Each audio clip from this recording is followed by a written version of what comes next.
Dhaka city কর্পোরেশনের ভেতরে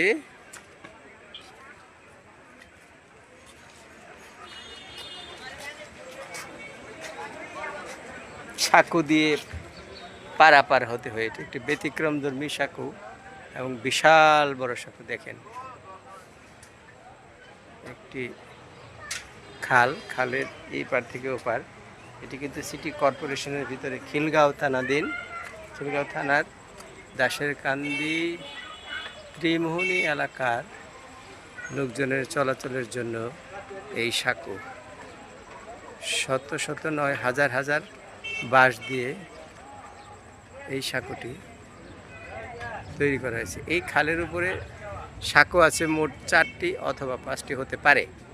এই যে দেখেন, বর্ষাকাল শুধু নয়, সারা বছরের যাতায়াতের জন্য এই বিশাল সাঁকো এই এলাকার মানুষের যাতায়াতের একমাত্র উপায়।